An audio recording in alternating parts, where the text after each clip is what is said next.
I've been told that people seem to think that I love to hear myself talk. And it is very true. I do love to hear myself talk. They'll never get me to admit it, but I do. All right, what do we got for us, Bricky? Let's tell us about High Guard here. Also, if the volume is too low, be sure to let me know. Oh, YouTube. I'm sorry. There we go. But I need to talk about High Guard. Yay! You and the entire internet. This might be a little loud. I was deep in the throes of the Mass Effect video, and despite my insistence that I continue. Oh, he's doing a Mass Effect video? That's awesome. Couldn't shake the thought of High Guard. Yes, High Guard, the brand new Jesus shooter base defense competitive team game High Guard. The reason I felt like it was so important to talk about this game is because I was having such a hard time finding anyone who was talking about the actual specifics of the game's launch, as well as the discussions around it by Wildlight Studios, the team who made High Guard. Then I noticed immediately, only a few weeks after its launch, a large amount of the team at Wildlight was laid off, and I said, that's it. I'm making a well, I mean, obviously a lot of them got laid off because their game flopped hard, like really hard. No, like everybody who was paying attention to it could have expected it, but I guess it'll be interesting because he sounds like he's trying to come at it from more of a development angle. So let's see how this goes for it. High Guard. Because while I think that there have been some people who have given the game an honest shot, there have been some folks who have genuinely went into the game without bias and saw how it plays. I don't think many of them have done so. I think that's true, especially because like Doki Bird went in and played it, and you can tell that Doki was trying to she was trying to give it an honest shot and not be too harsh on it. But I think that it wasn't really fun, and she couldn't really say that she disliked it in stronger terms. So she was, I think she was a bit of an awkward situation, but a lot of people tried to give it a shot, and it didn't end well for them. With the forethought of what the game was supposed I mean, like I said, there's that not famous, but there's that clip out there. I think it was Shroud. Shroud was playing it, and his teammate, their pickup teammate, literally said in the middle of the match, "Bruh, this game's boring," and just quit. To be, or what the original plan was. Need to raise the volume a little bit. I've been told. Or unceremoniously thrust at the end of the Game Awards. High Guard is a really weird situation. One where on paper, it seems like every decision made had some merit or skill. I disagree. I very much disagree that on paper that this game sounded good. And the reason why I disagree is because the market's already saturated with these types of games. And I don't think anybody who'd be reading that design doc, if they had any amount of plugged into the gaming community, would be like, yeah, we totally want this.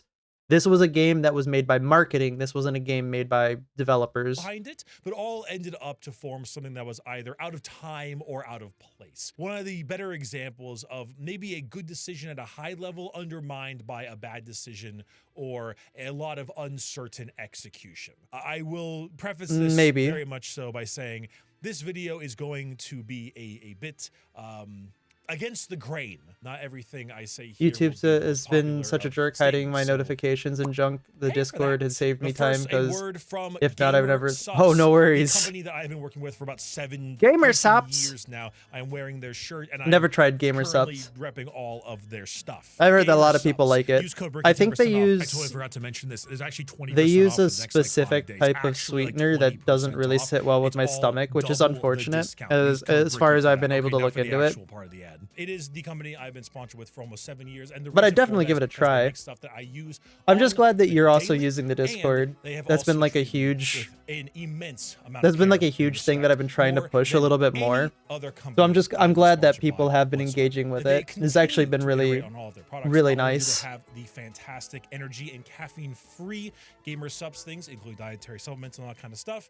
And YouTube's always a jerk. Particularly, they have also given me my own flavor, Sweet Six Pack, which is a fantastic fantastic cherry pineapple combo. Not to mention, they That have does also sound good. expanded, including things like AFK, which is melatonin and various things to help with sleep aid. They've also done something If called I get big Gamer enough and Aid, ever which is get a actually Gamer Supps creatine flavor, and more it will potassium be. hydration based thing. I've That got is a few nice little names light bouncing thing around to in the enjoy back of my after head. workouts, because it's the other half of my creatine. That is what is in this right here. But if I And get it, they've also you'll moved find out. forward If with I things don't, like merchandise, oh really, well. really good merchandise. A little jealous sometimes, I'm not gonna lie. And then of course all of their different shaker cups and jugs. They constantly are coming out with new things, new lines, and inviting. You know what? I'm gonna grab another creators to Pepsi join while them. we're waiting. Some of my favorite flavors include Russian Badgers, Guacamole Gamer Fart 9000, Papa Meat's raw meat flavor. It's actually fantastic. Oh wow!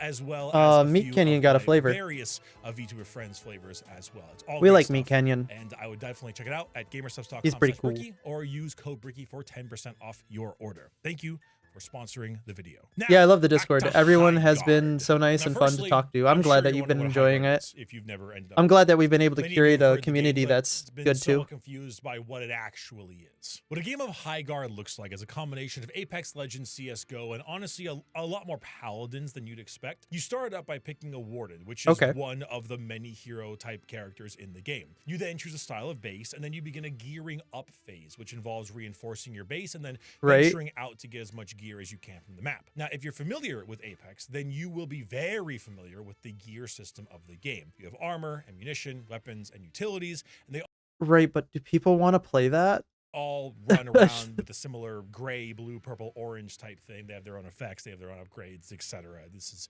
as you would expect. Then after you're geared up, you will fight over something called the Shield Breaker, a huge sword that is used to break into your opponent's base. Once broken into, you begin the raid, and a bunch of really skilled Korean guys start beating the shit out of you. Hope it's Oh, Korean, no. not Japanese. We'll find out. So, the way that I've at least seen the game play is you do have those moments. The problem is those moments are punctuated by just nothing. There's like, at least at the beginning of the game, there's like 40% of your time is spent looking for something. The other like 30% of your time is spent traversing and mining, and then 10% of your time is spent with the actual gunplay and fighting each other. At least that's what I've seen. This is where the game becomes CSGO. The attacking players receive limited lives and attempt to plant a bomb on one of 3 objectives. The 2 Okay. side objectives, Which sounds need good to on both be paper. destroyed to win, Quote. or the middle one can be destroyed by itself to win, but it takes much longer and it's easier to defend. Now, if the team runs out of lives, you return back to the original starting world and you do it over again, just this time with better loot options. So when I say the game is a mix of a lot of things at once, that is absolutely the case. It has a hero shooter aspect with its characters. Okay. It has CSGO style bomb planting and defusing as an endgame. And then the actual gunplay, UI, armor is very much Apex Legends. Now, Yep. if you're watching this video, 100%. you are.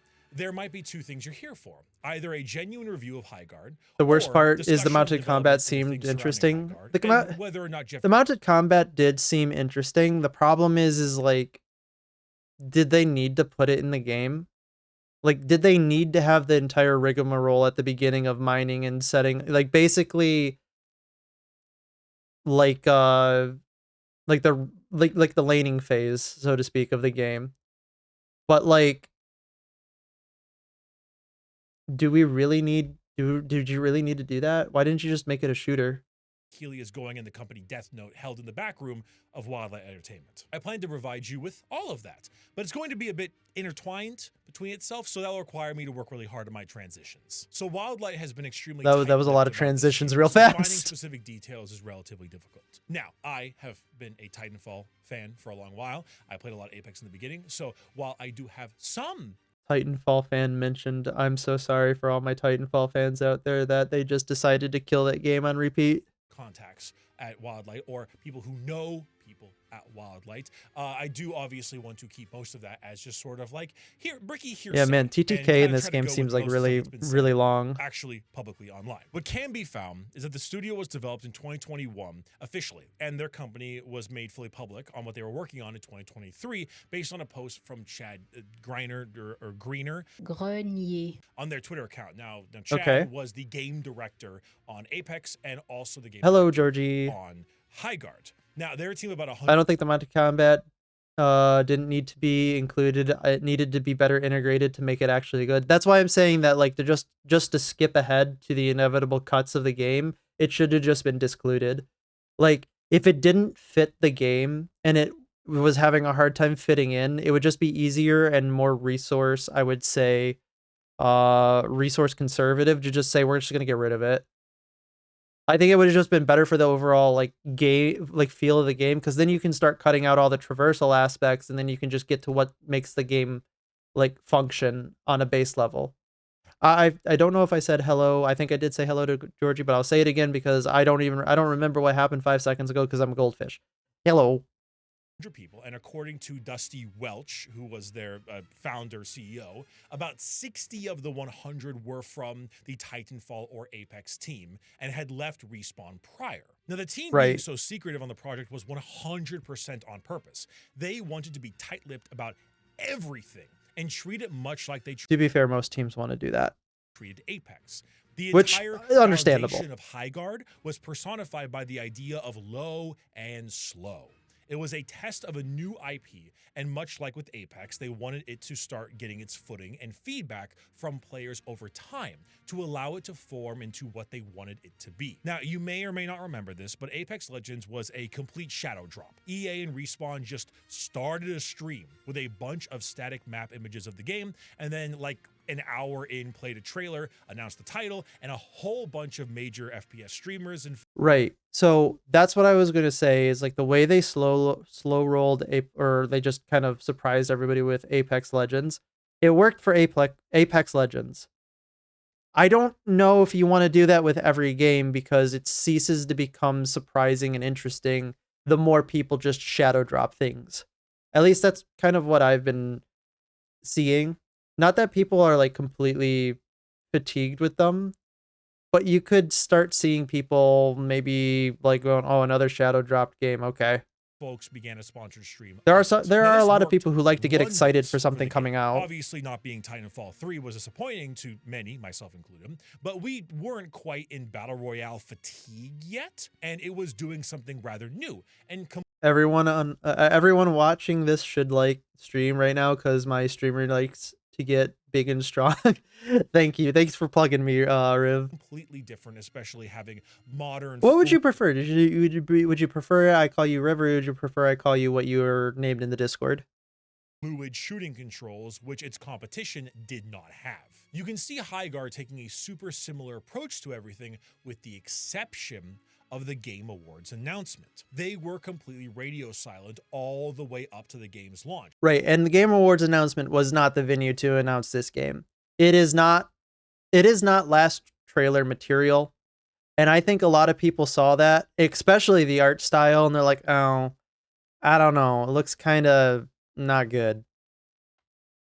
I just don't think that it should have had this much hype behind it because if it didn't, it probably would have released to a little bit more positive of a reception because people wouldn't have felt like it was being forced in their face.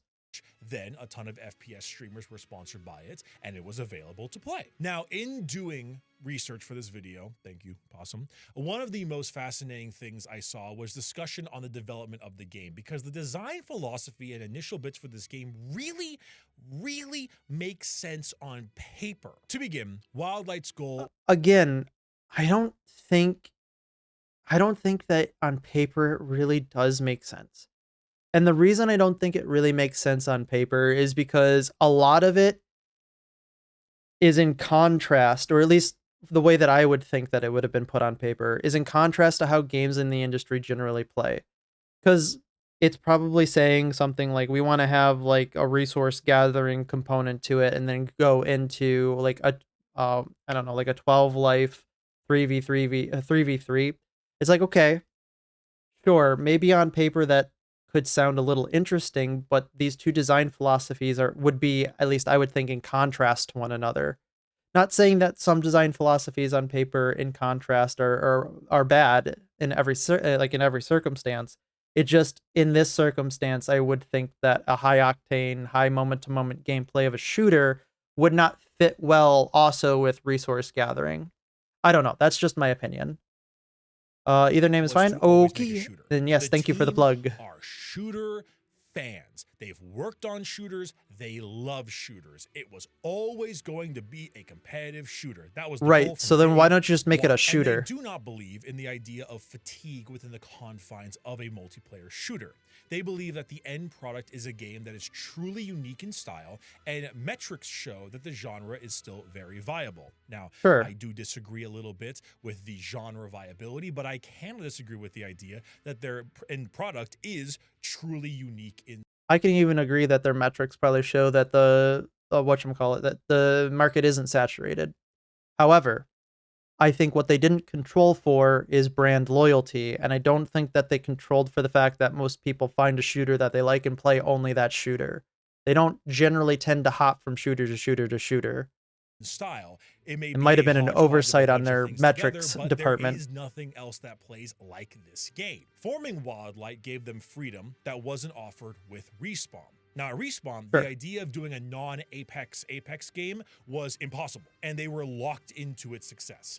But a new studio meant they could do things from scratch, especially with a new IP. They wanted to do something different than Apex, and this was the way to go about it. Development for this game Yeah, I was mean, geared it to the did fact turn that they very wouldn't different. know the audience until after the release. So, with the experience of the Apex release timeline, So let me hang on. I have to digest that.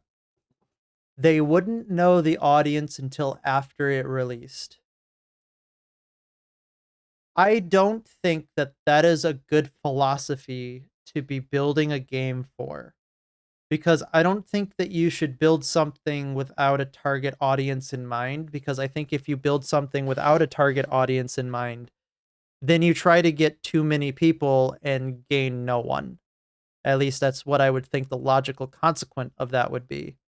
I also think that it allows you to have a lack of identity, which people generally don't gel with. I don't know. I think that you probably should have had a target audience that you tried to pursue rather than whatever it is mind, that you they just built did. HighGuard so that it has a year's worth of content ready to go upon release. That way, the Okay. focus can be on hotfixes and patches while the content is explored in real time so they can assess feedback as the game and its subsequent updates came out. Now, originally, the game was going to include a much higher configuration with multiplayer combat. At one point, the matches included 8-player teams, and then that was whittled down to 8-player teams probably would have been much better for the health of the game. 6v6, 5v5, 4v4, and finally 3v3. The size of the maps remained mostly the same throughout, even with the removal Yeah. of as many players. You remove 10 players from the map and don't change the size of the map. That is stupid. Because you've got a map that's now empty when there should have been, was it 16 players running around on it? Now you've whittled it down to 6 players. Because the No, idea was I that think you the probably players should could have then gear up without fear of downsized the immediate map. pressure. Mounts were not originally part of the game, but then they were added for convenience sake. Okay, so there we go. Mounts were not part of the game, but they were added for convenience sake, which then became a huge selling point of the game, as not only we've been discussing here, but was very heavily showcased within the trailer. Okay. So instead of just changing the map, which probably would have been better in the long run, they just said, "Oh, we're going to tape over it by adding a mount."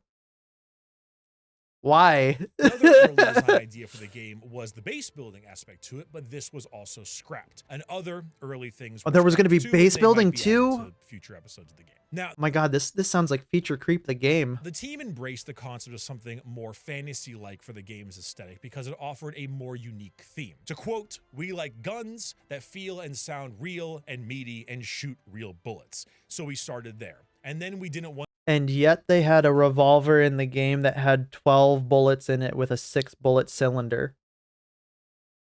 Wow. to make sci-fi for our whole lives. The tech in Or the world something they like that. described as World War I plus plus. They didn't want any magic wands or magic powers that came from the hands of the player, as this would take away from the World War One? What are you even talking about? Obviously, this is the devs talking. He's quoting them, or at least like paraphrasing what they said. This looks nothing like World War One. guns. They wanted it to be meaty shooting with some occasional sparkle powers in there for This looks use in the map. post The World War goal was to II at make a more like unique that's an AK-47 right here. Like this is an AK-47. This would not have happened in a World War I Divergent timeline, I don't think. Because like this was a unique adaptation of the Sterngewehr from World War II at the end of World War II. That was a Soviet. It was a Soviet invention, or rather a Soviet iteration upon it.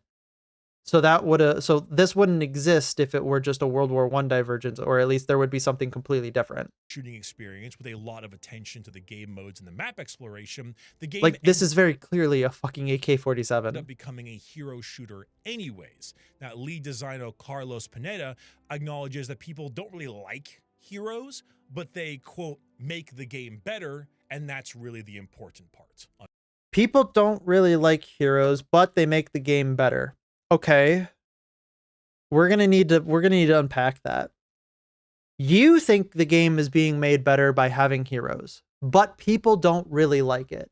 So does that make the game better for the audience who's going to buy your game? The answer to that is no. So then really the logical consequence of following that logic train is heroes do not make the game better. Because you want people to buy the game. Like, come on. Unquote. So I really want to break this down because I Yes, think please. it's super important. I don't think any part of the lineup of decisions that were made in the production of Highguard was in a vacuum wrong. Wildlight is made up of shooter veterans who Okay. have spent most of their careers working on shooter games. So I think that again, you can use a lot of logic to kind of try to show that some of the decisions they made, even in a vacuum, are wrong. So I do disagree, at least with that assessment. However, we'll see where this goes. I'm hoping that maybe my mind can be changed, but I think that when you really sit down and think about it, like holistically, they probably could have done better in a vacuum. Delusional game devs, I don't think that they were 100% delusional, and allow me to give me the reasons why. I don't think that if they are basing their decisions solely off of numbers, they are delusional. Because I think the numbers, at least the numbers that they had, were telling them these details. I think the numbers were decontextualized though, and I don't think that these people actually are plugged into the larger gaming community. Heroes are fine when you can actually build a reason to like those heroes. Like Overwatch originally started neglecting their lore and no one liked it, coupled with gameplay people like. Again, I'm taking on good faith that what he said, that people don't really like heroes, because personally, I don't care. Like, to me, I if I create my own character, or if I have my own hero, it doesn't really matter to me either way. But in a vacuum, so here we're going to use that phrase again, in a vacuum, if you in your same statement say people don't really like heroes, but they make the game better, you can logically parse out that heroes don't in fact make the game better with those two statements. And it doesn't even matter if it's true or not. They're just applying logic improperly, at least how I would think it would work. This is something that I am very aware of. They believe in a competitive shooter and wanted to make one, and that part of Highguard is admittedly very, very good. The Sure. actual shooting, and we'll be completely fair here. We will be 100% completely fair. Everybody who played Highguard said this game would be better with a ranked mode, or with a more competitive mode. At least that's what I've heard from pretty much everybody who played the game. So I think that's a fair assessment. If there was more condensed gameplay of just the shooting and the competition, I think they'd probably have a little bit more there. The game feels fantastic. The reload animations for all the weapons look great. The movement and gunplay moment to moment is easily Highguard.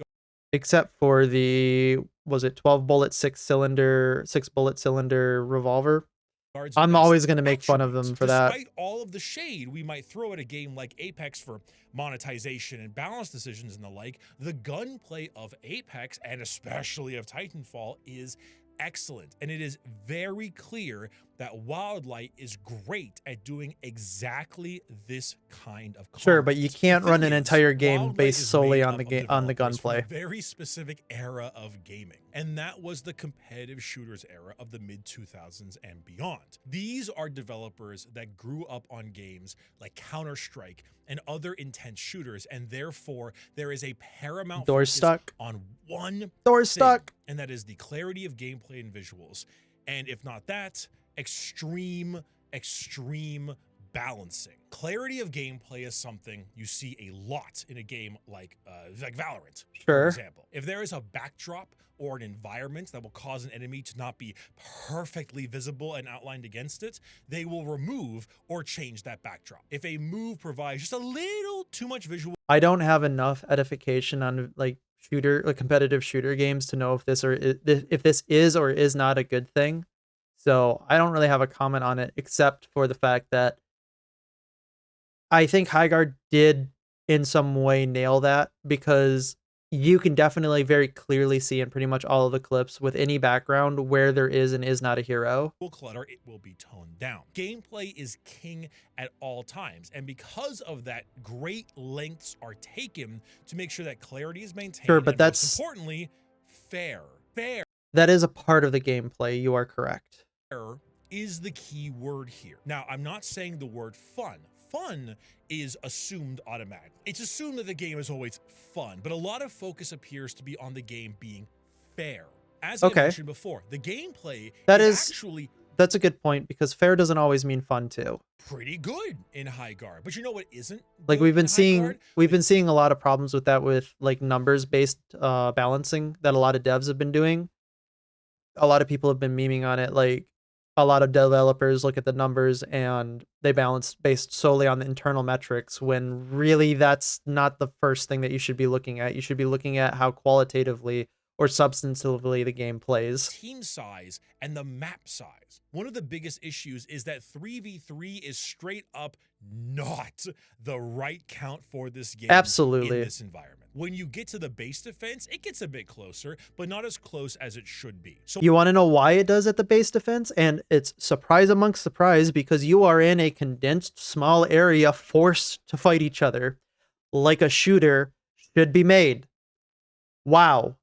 That's not, I can't believe it. We've cracked the code. What happens is that you end up with these huge maps where absolutely nothing happens because it's only 3 players on each team. So it's like playing Blood Gulch in a 1v1. Insanely dull until you find someone, and that normally only happens when it's time to fight over the shield breaker. But why 3 players? Probably because it was the most fair. Like I said before, the game... I'm also going to bet you that there might have been a technical limitation to having 3 players too on launch. Like, yeah, they updated it to 5v5, but I wouldn't put it past them to have released a game where they weren't able to technically be able to have that many players on a map. Because that's just how things release nowadays. I mean, there's also some part of game philosophy where some parts are supposed to be unfair. If everyone is a little unfair in different ways, it makes it dynamic and unique. Leaning on strictly fairness is boring. So I think that you are correct in more of a mechanics aspect, where the unfairness can come in with what characters can do, but the underlying core gameplay of the guns themselves and like the actual, like, I would say the defining moments of the game should be fair to everybody. So we're talking like input, being able to have visual clarity, being able to have like the ability to play the game easily accessed by everybody in a way. It's like everything has a baseline of fairness, and then the extra bonuses that make people unfair or make characters unfair come in later on, after the clarity and fairness gameplay is already built upon. So the parts of the game that are balanced so that everybody is playing on the even field, where your substantive qualities of what character you're playing can have unfair things in certain situations, which makes the game dynamic. So I think we're talking about more of a structural part in this rather than like rather than a character design aspect. Originally had 8 players and was whittled down with mounts Should have been 8 added because players. they wanted players to be And able like to. that's what we're talking about here where he's saying that 3 players was more fair, where 8 players could have like an excised impact on it, where it's easy to coordinate 3 players, especially if you're in a like a pickup game, but it's harder to coordinate 8 players in a pickup game if you're against an 8 stack. So 3v3, 3 players who all know each other, who are playing in, Discord with each other, is going to be a little bit less or a little bit unbalanced against the pickup 3v3, but it's not something that's insurmountable because one person can carry a 3v3, right? It's fair, it's balanced. 8 players though, one person has a really hard time carrying an 8-player lobby, so a 16-player lobby. And if you've got 8 players or at least like 5 players on the same team communicating with one another, that definitely gets a lot more unfair than a 3v3. And that's like a core underlying structural element of the game that we're dissecting here. And yeah, I mean, I think that is correct. I think, however, it's not fun. Like that's one of those moments where it's like, no, you designed it because they designed it to be unfun because it was designed for more players. Loot up without getting pounced on by a squad, which, to make everyone feel like they have a fair shot, makes sense from a balance perspective, but the result is that it becomes slower and duller. I also noticed that there's the resource mechanic in the game to mine crystals to buy stuff from the shop. Now, I imagine a similar situation was there. Yeah, I agree with the field and the mechanics needing to be fair. I mean, I agree with it too insofar, right? I agree with it needing to be fair, but I don't agree with the fact that in order to make it fair, they just changed and modulated the amount of players on, obviously an 8-player map to 3. It's like, oh, okay. Where if you were, say, unfairly pounced on or you were able to gear up, you could at least back up, farm a little bit to buy the stuff from the shop you need while everyone else is out there and fighting. Now, I do Sure. agree, if this game was back at 8 players, there's a chance that some members of the team get beaten early and struggle to recover, leading to a bad experience. 3v3 is undoubtedly more fair in that scenario, but it is also far less fun. They also talked about base building in the game too, and that is an aspect of Highguard that is also rather underbaked. They said they had plans for stuff that was more involved and scrapped it, and I think you can see it on display here. Wardens have Well, they should have scrapped a whole lot more than just the base building. things that interact with the base, and I won't deny that actually blowing open a wall to attack people is kind of fun. But at the start of the game, all you do is reinforce walls, and even that doesn't quite make a difference at all. Base building would, I think, create a really neat dynamic to the game, adding things like traps, turrets, mountable things, and more. So I kind of agree and disagree with that. I agree that probably it would have made the game more interesting in like the base phase, but I don't know if it's necessary because the focus of the game is more on the shooter aspect of it, right? I don't know if that would make the game better or more tedious. I think it would make it more tedious, right? Because then you've got to focus more on like what's happening on the base, then you have to balance traps if they put traps in. I think you should just keep it to be a shooter because that seems what people want. It sounds like they wanted everything from the popular competitive game while still keeping it CS:GO, which is weird. Yeah, like I said, I think this is probably feature creep the game or scope creep even. And I can see a real way where that could have worked like that, but of course, doing stuff like that with 3 players would be hellish, because having one guy Yeah, on a you'd have to have mounted one gun guy. be able to take down a whole team would make for a huge field We'd also battle have moment. like Same one with guy stepping focusing on a the trap. base. So for the sake of fairness, I imagine it was removed. The part where they pivot to heroes is actually really fascinating to me because they flat out state that they understand that heroes are not a very popular thing nowadays. Right. But they did it anyway because it made more sense for the game. I assume, much like before, that it was for the sake of balance. If people chose heroes... No. That's not what they said. They said it made the game better. that means that people wouldn't double up on abilities or ultimates that could create unfair things for the enemy. If heroes are in your Sure, but I don't think I don't know. I haven't played the game. Do the abilities add anything meaningful to the game is my first question. game, then that means if one of them is busted, you can't spam them, which mitigates the effects of that mismatched balancing. This is really old school, but in Titanfall 1, you could customize your Titan a lot more. You can choose the gun Sure. and the special gear for it and which kind of chassis. But because of that, it kind of made really only like 1 or 2 Titans the best Titans in the game, and it became kind of ridiculous. Actually, Sure. people Yeah, I can missed see the that. It Titan became meta. customization in Titanfall 2, but in the second game, they turned Titans almost into almost like heroes in a way with static kits, because in that way you couldn't take all the OP stuff and mix it together. Titanfall 2 still has the Monarch and Stim car, but you know, they did their best. But to that point, every single choice in Highgarm feels like it was a choice made in reaction to an issue with another section of the game. People need time So they were trying to preempt problems before they happened, I think. looting and have a chance, so reduce the player count. Now there's too few players, so we need mounts. The shield breaker with a mount is too fast, so we gotta do teleports to catch up with them.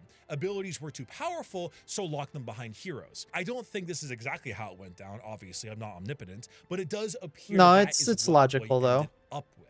The thing that really messes me up is that I don't really mind Highguard. It isn't my cup of tea for the most part, but playing it, I heard that a don't lot of people hate had it. like Oftentimes, the I reaction was found it was an myself unbridled generally meh. enjoyed because turns out a game that lets you shoot gun really good, allows you to forgive a lot of sins. Isn't that right, Bungie? My biggest issue was by far the 3v3 Oof. nature of the game, as that was the most common complaint by so many others. So I think within a week, the devs added a 5v5 mode immediately after launch. They did. And that goes in line with their initial statements about letting the community feedback help shape the game. 5v5, mind you, is genuinely a cut above 3v3 in almost every way. It is actually quite Yeah, because it allows the maps to be filled out with players like they were trying to do at the beginning. enjoyable at times. Not to mention, there is a lot of aspects of the game that are just really damn cool. The voice acting is top notch across the board.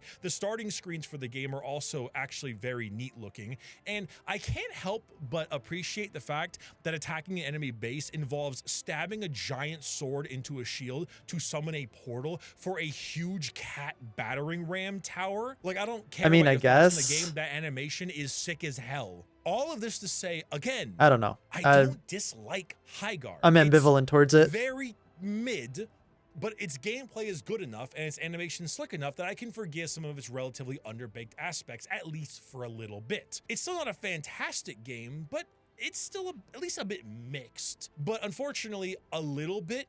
I think that's the problem though. If it's not a fantastic game and it's a little bit mixed, that's almost worse than it just being a bad game. Isn't really something that flies in a gas game like this. Now, of course, it all started at the Game Awards. The last game shown of the night is normally a really big one. It's a big deal. Yep. It's right before Game of the Year. It sort of crescendos it up, and it's This really put the almost nail in the a bit of a coffin for this spectacle. game. For reference, the final games shown before Game of the Year in 2020 and onwards were Mass Effect 5, absolutely hilarious. 2021 was Arc Raiders and some Keanu Matrix thing. 2022 was Final Fantasy 16. 2023 was Monster Hunter Wilds, and 2024 Monster Hunter was Wilds that went new crazy. Naughty Dog game Intergalactic.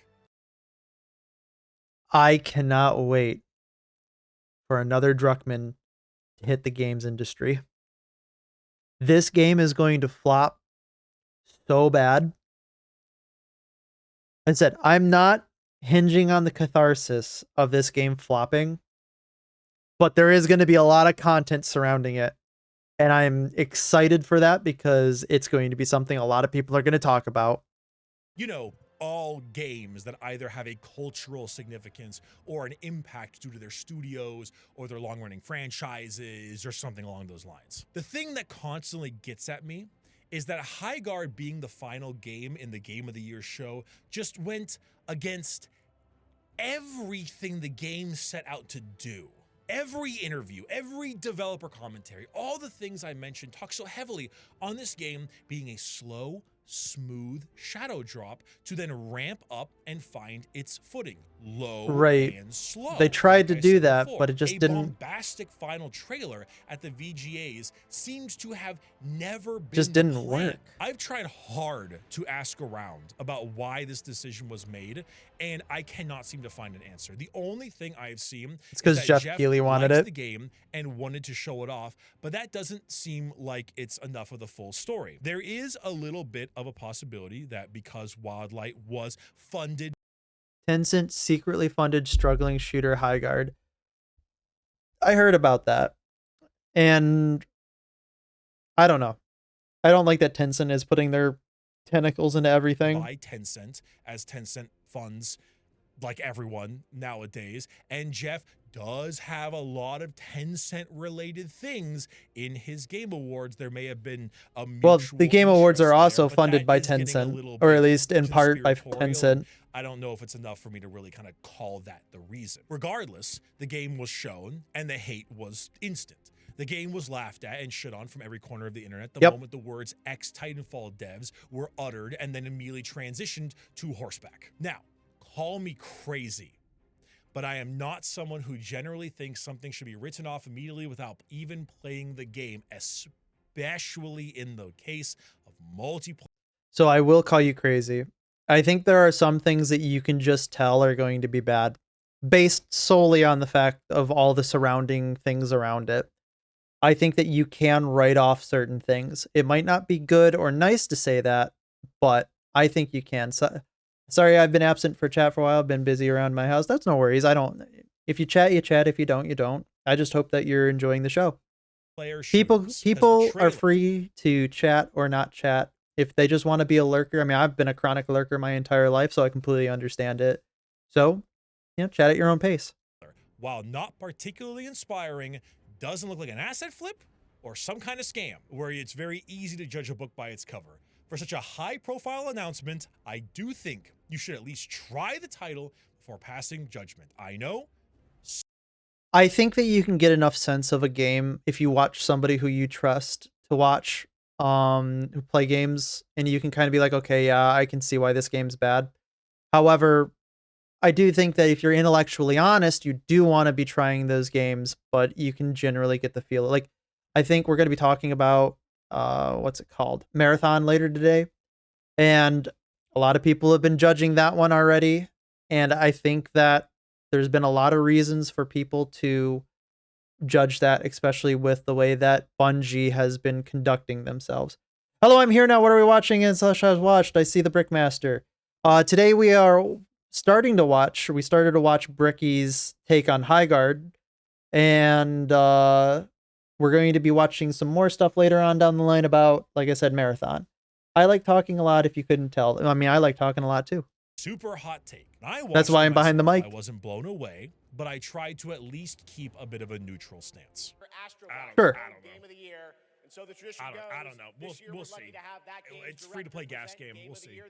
However, after the VGAs and the immediate bombarding on social media and etc., Wildlight went dark, as was their plan all along, and that only they should have stuck to it. On the title. You think, like I said, I definitely think that if they had stuck to that plan and not allowed themselves to be announced at the Game Awards, this game would have been released to a general public of maybe maybe 10,000 concurrent players.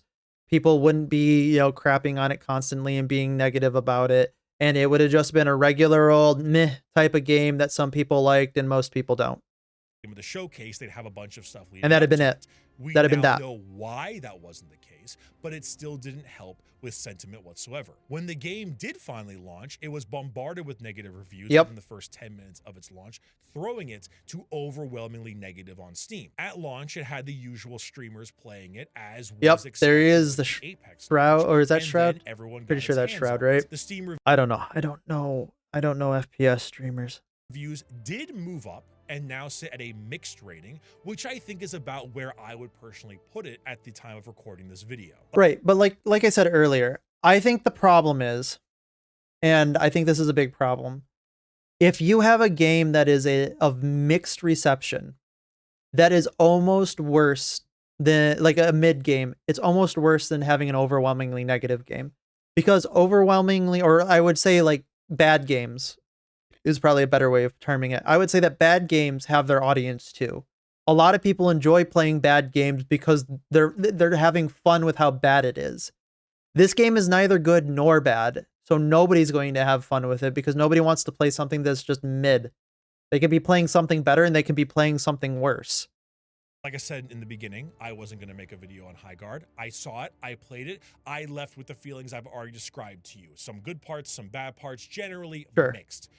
But then I heard about the layoffs. On February 11th, the lead level designer, Alex Granner, said that most of the team at Wildlight was laid off. Well, yeah, that makes total sense. Rigger, Josh Sobel also confirmed he was laid off with the quote, most of the staff. That makes sense. While there are no exact numbers, nobody played the game, or at least nobody is playing the game currently. Nobody wanted the game to come out. And when it did come out and nobody played it, oh shit, we don't have an income source to be able to keep these employees. To the amount of people laid off, Wildlight's team was about 100. So considering it was most of the team, I'd garner around 50 to 80 people were laid off. And this was the ultimate death knell for the game, the final nail in the coffin. Yep. Not because the game didn't have a chance to recover. No, because they don't have any of the talent. Like this is specifically bad for anything that is looking to be a live service. Just a week or so ago, maybe a couple of weeks by the time this video comes out. Oh yeah, that's right. 2XKO got killed. Was reported to have major layoffs as well, just shortly after the game had launched. I was literally invited to the Riot event before the game's launch, and not every employee I had met there is still working there now. 2XKO as a game is not going to die. At least right now. It has a year's worth of content coming, and those will be coming out. But when a free-to-play game that specifically relies on the spending of cosmetics in a game states they've lost a ton of staff, why would players willingly spend money on a game that nobody's going to play as sinking? It's a strange perspective. Not only that, but that nobody's going to play. But one thing about gas games, and you can discernibly see that nobody's going to play it because nobody is. You know what? What are we at on SteamDB? You know what? We'll look it up right now. SteamDB High Guard. Let's see. We're at a resounding 306 in-game with 460 a 24-hour peak. Okay, well, there's your answer right there. The game will stick around in order to spend money on it. This isn't a $15 expansion pack anymore. People want to use and get the most out of their purchase. And considering so many live service games have been going to the graveyard lately, and all that money with it, not even to mention the whole... There's also a reason why certain live service games, looking at Helldivers 2, why it's stuck around for so long is because the live service enhances the actual game, right? In most live service games, they don't do anything to enhance the game. They just are existent so that more people will pay more money. Economy and everything, you're going to be pressed to keep consumer confidence in spending. High Guard has a whole year's worth of content ahead of it, as mentioned. High Guard has a whole year's worth of content already developed for it and can come out, right? What do you think the chances are after that year? There is no more content. In fact, what do you think the chances are that this entire year's roadmap actually gets put out? I don't even think that they're making enough money in order to keep the lights on the servers, so they might not even be able to keep the game afloat until July. Earlier, and as planned, because usually this is made on even as the layoffs were happening, some protected income. Another one of their playable characters to the game. As I am filming this, they made another major balance update, one of their many, to continue making the game more balanced. But all of that won't matter because now the optics are there. The main source of revenue from the game, as little as it might be, is going to dry. Again, it's not even that the optics aren't there. If you had a good game, people would be playing the game. More people would be sticking around, right?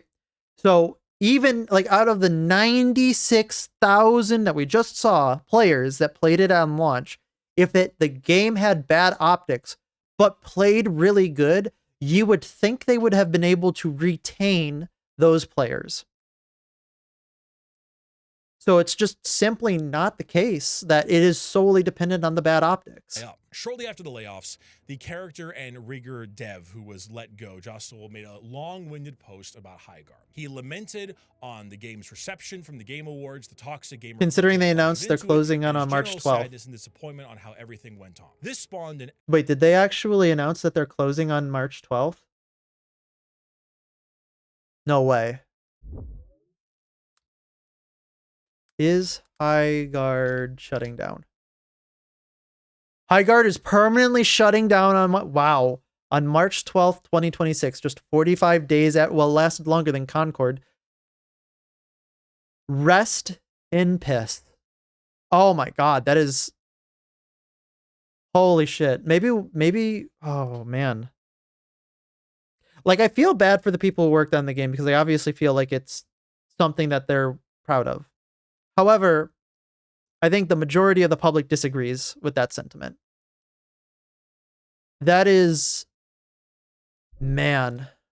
Absolute monstrous amount of articles and reactions, all specifically quoting the phrase, "We were turned into a joke from minute one," and many. No, you were not turned into a joke from minute one. You were a joke from minute one because you made something that was neither dog shit nor amazing. You made something that was mid, and people were clowning on you because it was mid.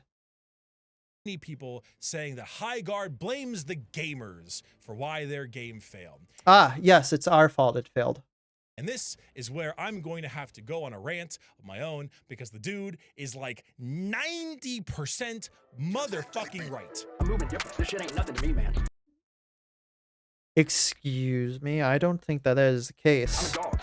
I'm biting the fart bubbles in the back. The dude is completely right. It is unfair. It is extremely unfair. And so much of what he's saying is true. People spend all this time talking about how AAA sucks and gaming is dying and people aren't making stuff they want to make anymore. We might have to unpack this. Pull away, they go yank a bunch of money from Tencent and they run away from one of Lucifer's megacorps and says, we can't do what we want on Apex, so we are going to do it ourselves with blackjack and okay. a lot of Chinese Come on. money, only to then be Let's get to the point. Immediately bombarded and compared to other failed video games. Like, am I taking crazy? Okay.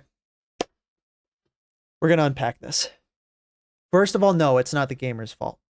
It's not the gamer's fault because if you are trying to get people to play your game, you have to make a good game.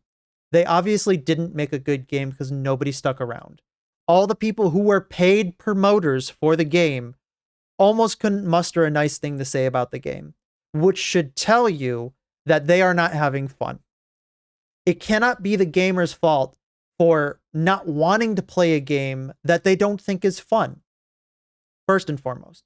And blaming the gamers is taking the onus off of you who made the crappy game, or rather made the mid game, in order to blame some esoteric other that has no decision-making power whatsoever in the game itself. Yes, people were clowning on you, but that's going to happen with everything.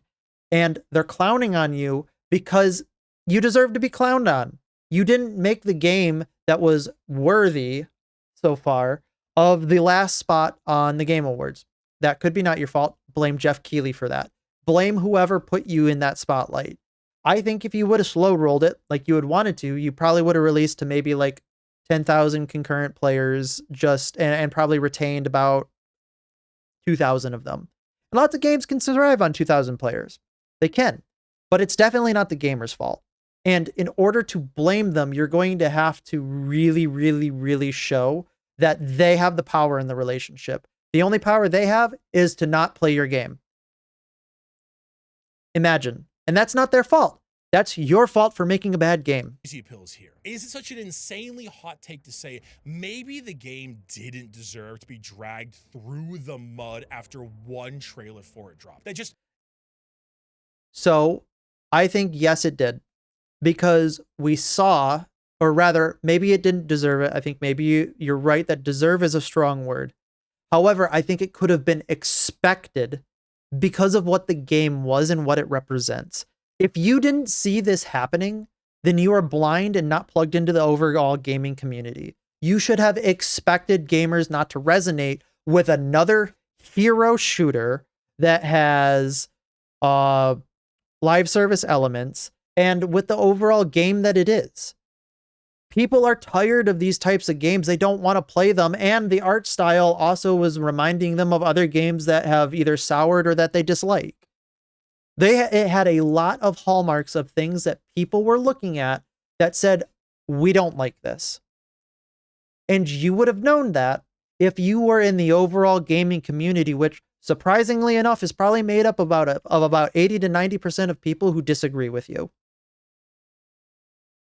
Maybe it isn't a super ethical or kind thing to laugh and poke fun at a studio for laying off most of its staff because haha, it's like Concord. Was I raised on a different planet, or you were not raised on a different planet, and you are correct. In real life, you shouldn't be doing that. That's not right at all. However, this is the internet, and this is how people generally are going to react, especially when they've been being burned for the last decade on really shitty AAA games and really shitty games that have been coming out and being told that they have to like it. Again, you are trying to divorce the context in which this happened from the event happening.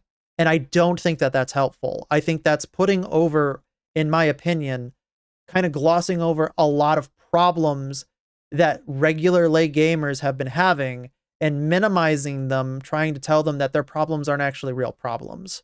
is this just And of course, they're tired about hearing about it. genuinely how it is now? Like, the dude goes on about how the internal feedback for the game was really positive and strong, and then he gets dogpiled that is a culture of toxic positivity like Concord was. Well, yeah, if you're being told internally that your game's really good, and then other people, like when the public gets their hands on it, and they say that it's actually not really that good, imagine people saying, oh yeah, that's toxic positivity. The only reason that you continued doing this is because people kept telling you you were doing the right thing.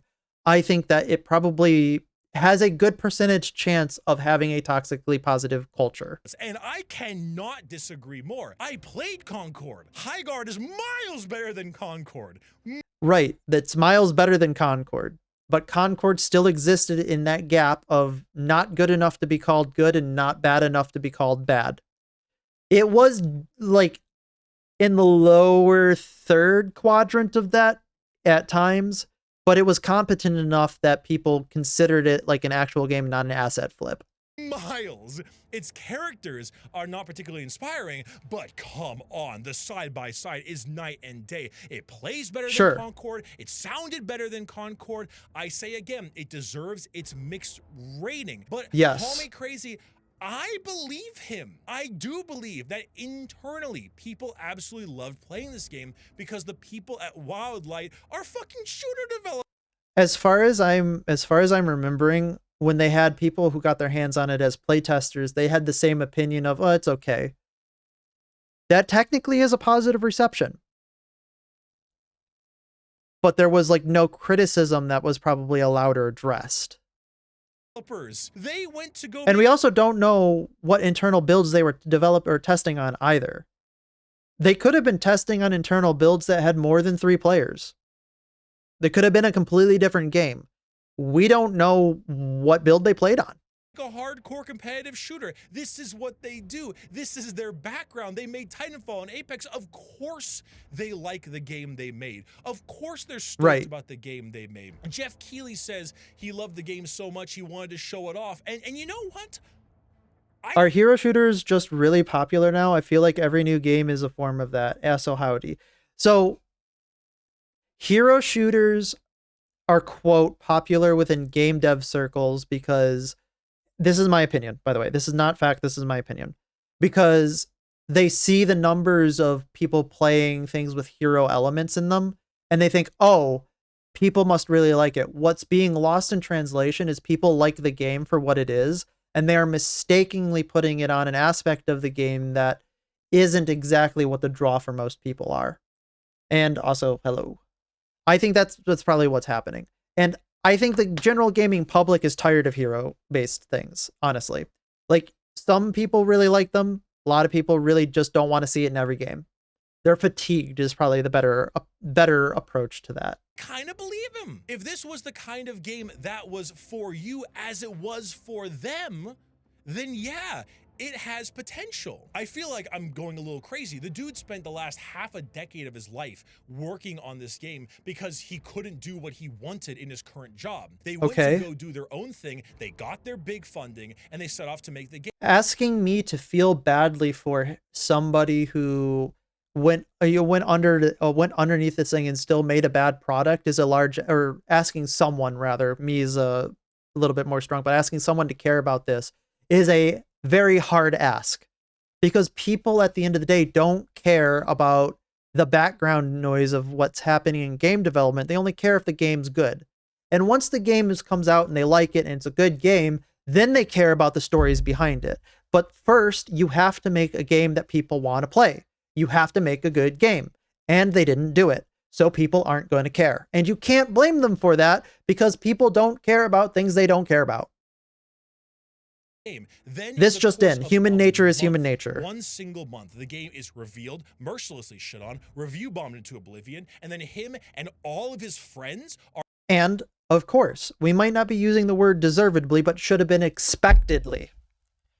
I'm sorry, I hit my mic. It should have been expected that that was going to happen. Again, hero games work if you actually complete the experience with lovable designs and both in designs and mechanics with good gameplay. They keep expecting heroes aspects to carry the rest. Yes. Just put the game on the shelf. Well, you're going to be happy to hear that the game, as Nova has said, is shutting down on March 12th.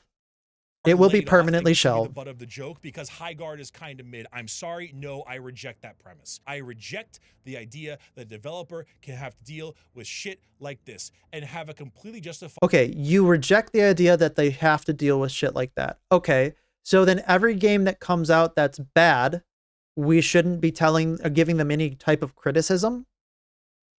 Like, I don't think that this is correct. Because I think if you're going to be putting... So that's one thing that I have to deal with, at least mentally, is obviously I'm trying to become a creator, or I'm a creator. I have to live with the cognitive dissonance that I have to expect people to not like my stuff. That should be the same for a video game. You should expect people to not like it. In fact, it tells me more about the developers that they didn't expect this, because they expected it to be received at least okay.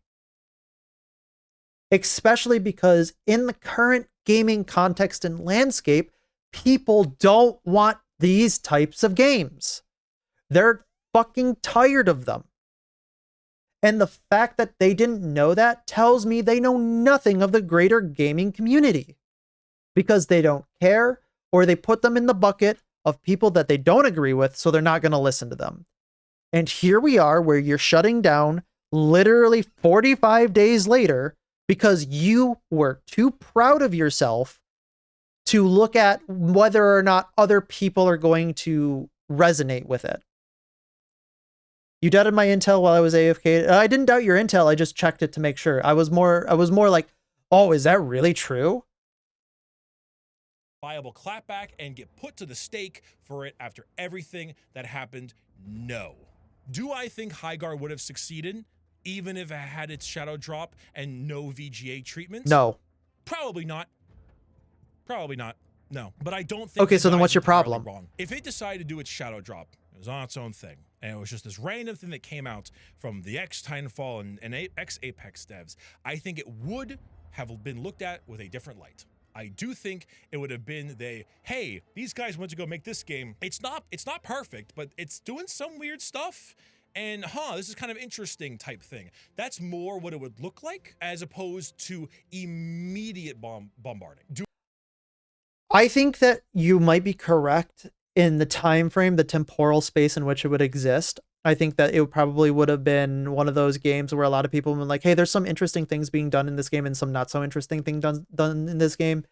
But eventually the negative reviews probably would have caught up with them, because people, either that and people just not caring enough to leave a negative review and just not playing the game, or giving them unfiltered criticism that's warranted, such as, but not limited to, why the fuck is there mounts in the game? Why didn't you change the maps to fit a 3v3 style if originally you wanted to do 8v8s, 5v5s, so on and so forth? And I think that maybe they could have grown from that, maybe they couldn't have. But it still would have been received poorly. I don't think that you could get around that.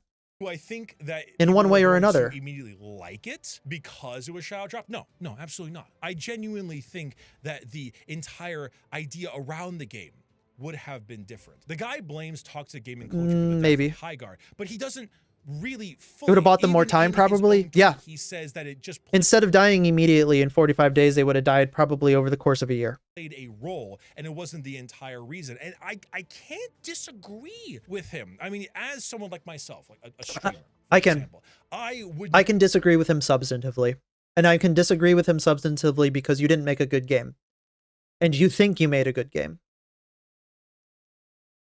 Clearly, we have two opinions that are clearly at odds. I'm talking, of course, not to Bricky, but to the game dev. If you thought that this was going to succeed and you were proud of this game, then my suggestion to you is go outside and touch some grass. Because people do not want these types of games. And when they see these types of games, they're not going to enjoy it. They're not going to play it.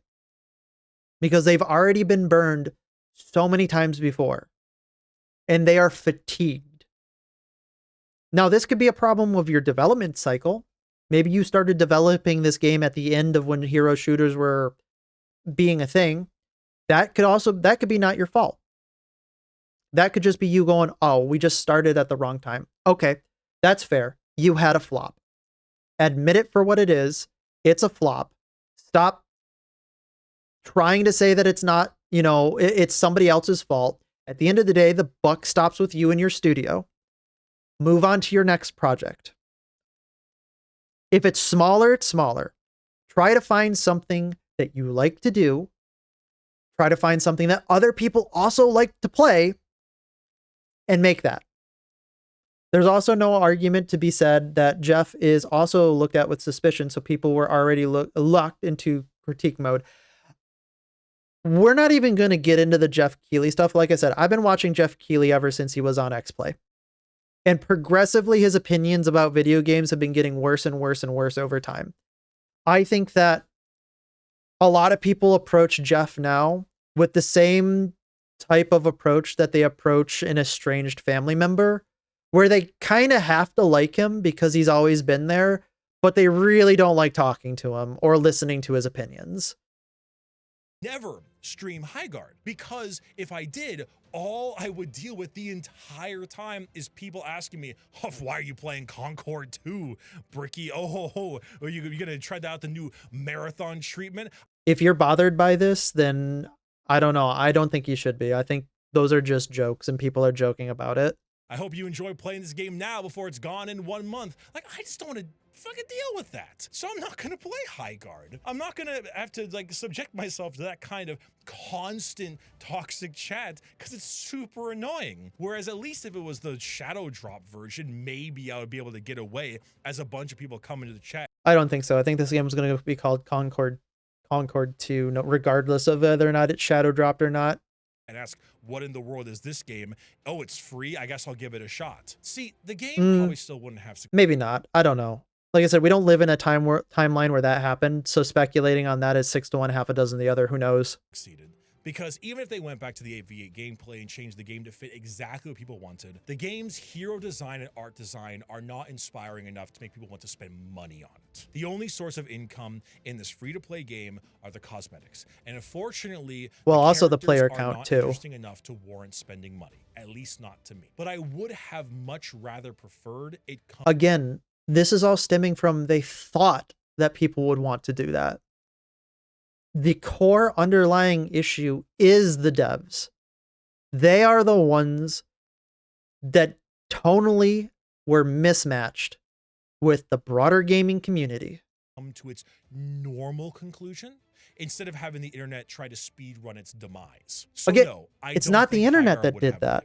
maybe it would have had a slightly higher chance if the VGA stuff didn't happen and if it was Shadow Drop, because at that point maybe there would I think they would have totally made a year. some kind of general time 1 year, updates and as then the they game probably wouldn't have built gotten itself enough up, cash and it flow in wasn't order to have immediately maintained the in a game. massive negative. They would have probably immediately also hit their entire studio with layoffs as soon as they got like maybe, again, 5 to 6,000 players on free to play at the very beginning at their launch, and continued bleeding them throughout the year. They probably would have gotten enough money and enough rationale to keep their studio on full staff for about a month or two, but then they probably would have had to let them go. Bubble in the entire world's consciousness. He makes an actual point. The consumer has a lot of power, and a shitload of people put a lot of effort into immediately review bombing the game, and it does have an effect. He's not wrong. But Again, is it unwarranted though? Because the problem is a lot of these criticisms were probably valid. The game was boring. You even say it was boring. The art design wasn't anything to write home about. Everybody was saying that. And the core complaint that people were having was going unaddressed and being told it's their fault for not liking the game. It's not their fault. even if the game had just gone its course and died normally, I could have at least written it off as a valiant effort and given them a good old better luck next time, and not dance on their... But it wasn't a valiant effort because they're not paying attention to the gaming public. It would have been a valiant effort if they had tried to do something that basically would have gotten the gaming public to be like, yes, this is everything that we want.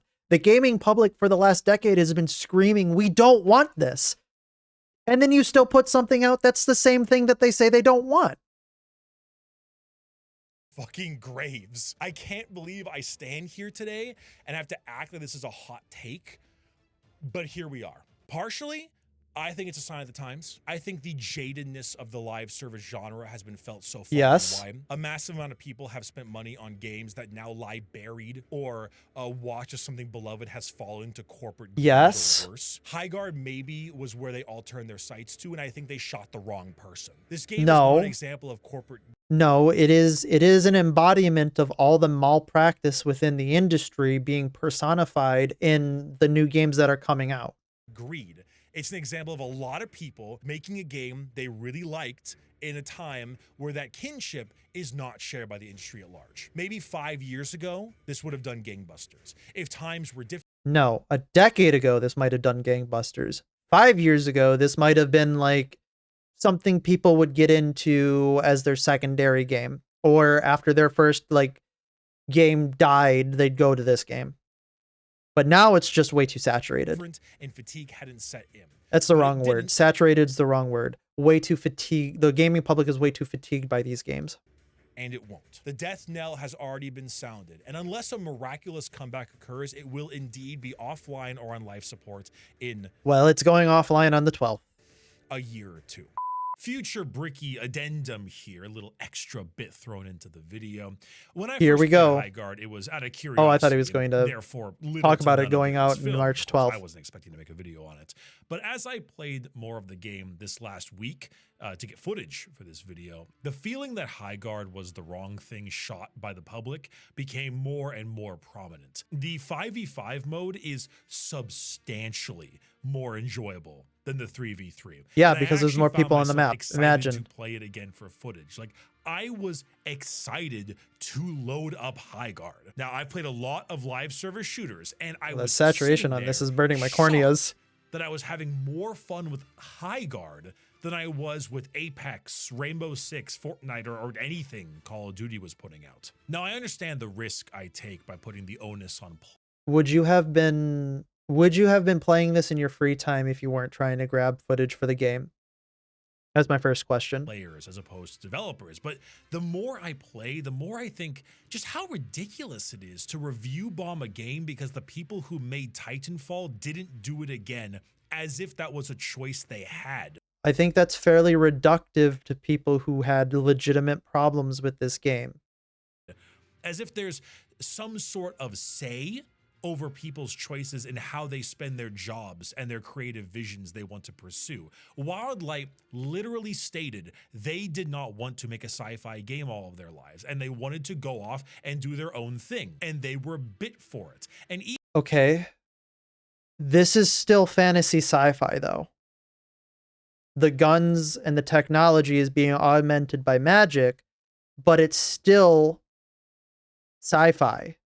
even if they could have stayed and made Titanfall 3, Ish. are you 1000% sure that under Electronic Arts' regime at the current moment, they would make the Titanfall you would truly enjoy? I don't think EA can make a game that I would truly enjoy, even if they had to save someone's life. A video game is held up by its casual player base, by the everyman who is not as in tune with the internet and says, hey, let me check out that game and see.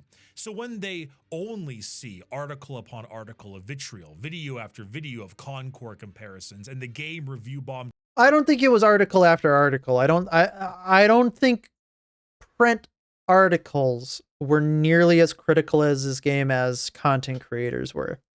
And as we know, content creators are now more trusted as a source of like gaming news than articles, because articles so far are run by journalists, and nobody likes journalists anymore. into oblivion.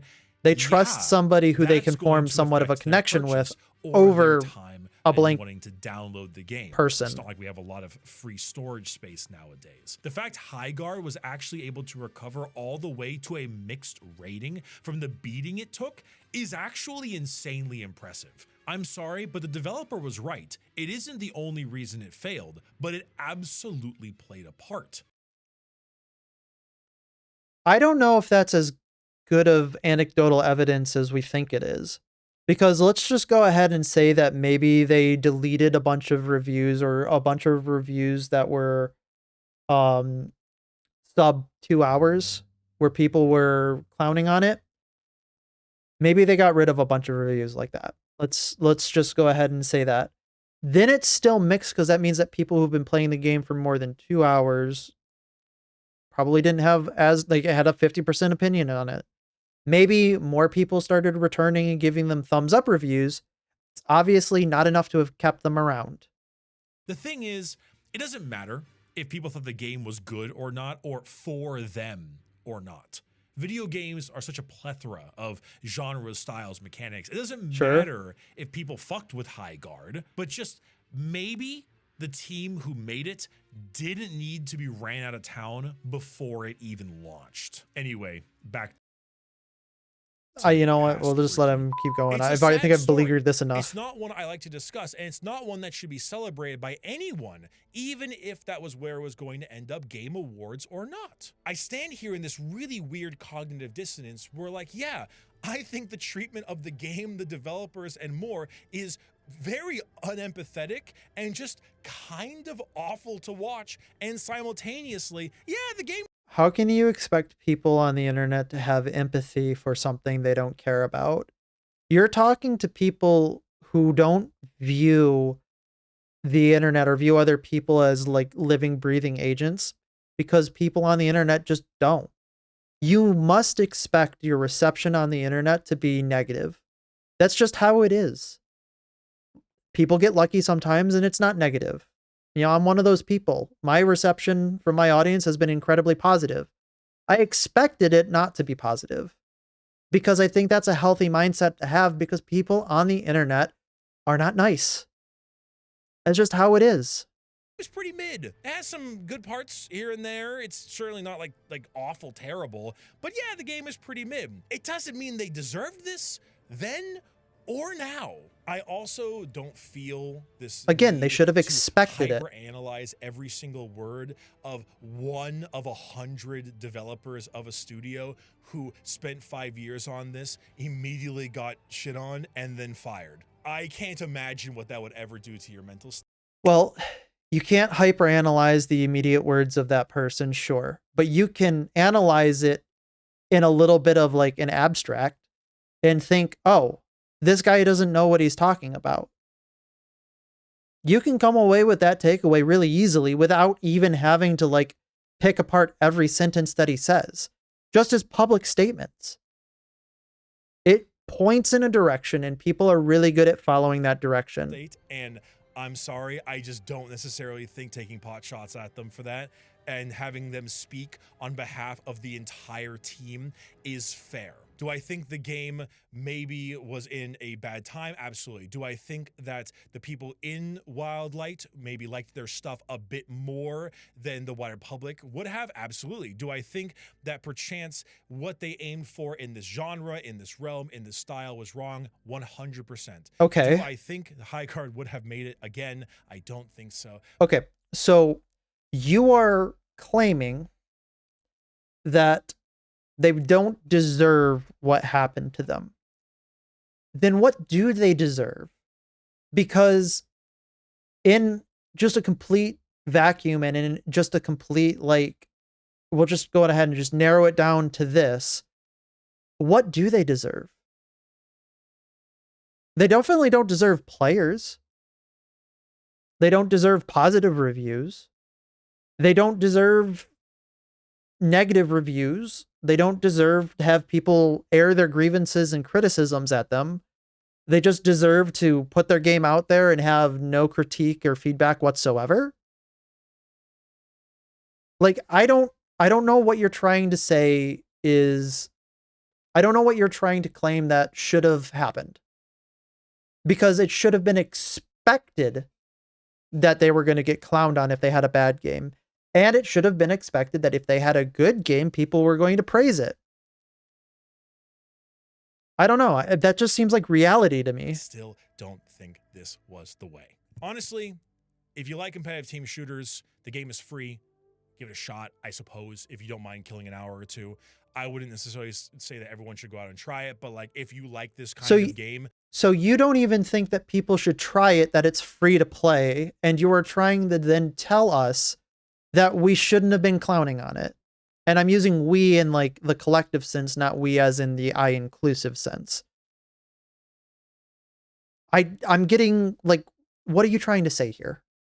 You may find it enjoyable a little bit, kill a few hours, have a time with some friends. Because you're telling me two different things. I would not recommend spending any money, as even if the layoffs didn't happen, I don't think a lot of stuff is very inspiring, but the layoffs did all happen, so I don't think it's going to be around for very long. Well, the game's not going to be along for very much longer anyway, because it's closing on March 12th. Where it stands right now at mixed is the right place for it. I think the hate is both overblown, and it's still not simultaneously a fantastic game. But that's nuance, baby. We need more of that in the world. Anyway. Sure, we do need more nuance. Today coming from the chest.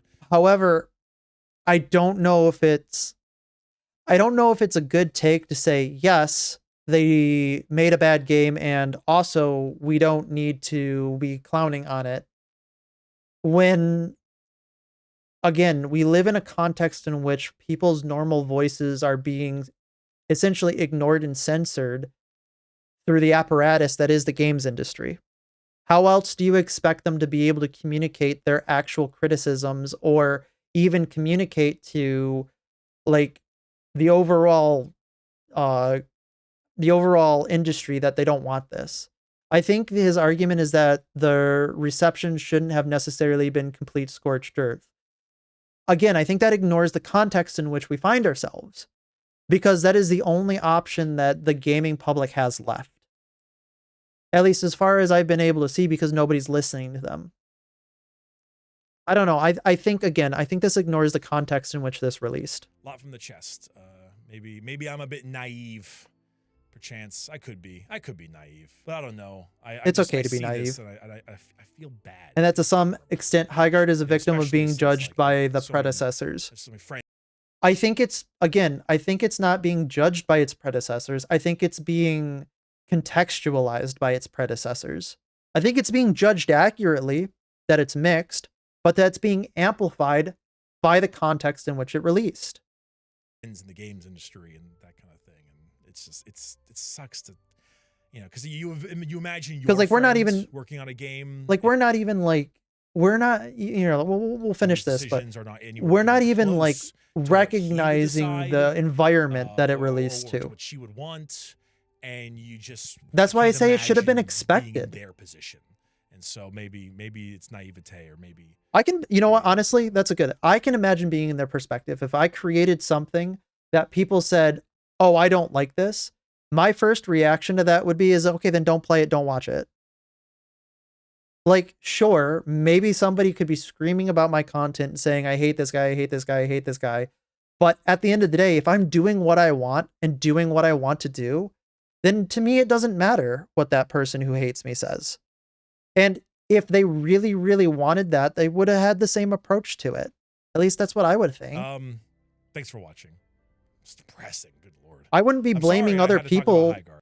I wouldn't be blaming other people for my failure. I'd be blaming myself for my failure. But yeah. Anyway, thanks for watching. Happy New Year and all that stuff. I'll see you for Mass Effect next time. This time actually. Hell yeah. Goodbye. Goodbye. Well, let's see. So you're describing judgment by guilt of the predecessor, though. No, we're not ascribing or describing judgment by guilt of the predecessor. We're saying that the overall gaming public are not happy with the direction of the games industry, and because they're not happy with the direction of the games industry, it is amplifying the response to games that go counter to what they're requiring or asking for, especially because they're being ignored. I don't think that they're judging it based on that, because I think the judgment of the game is reasonable. That of like all the people who are like figureheads within gaming, like from everybody from people who played the game like Shroud and Doki Bird to people like, we'll just say more hyperbolically, like Asmongold and his audience. While they are talking about that and they're basically giving their opinion about it, their opinion wasn't, well, this game is dog shit. Their opinion was, it's just a meh. The overall reception of it was on point, is that it's a meh. The problem is the context in which this meh released. And that amplified the way in which they were looking at it, or the way in which, in my opinion, they responded to it. I don't know. That's just my opinion. That's how I see it. And I think a lot of game devs ignore the generalized public, because they're not part of the generalized gaming public. At least that's what it seems like. That's why indie games are usually always on point, is because they engage with the overall gaming public. They know what they do and do not want. I don't know. That's just, like I said, that's just my opinion.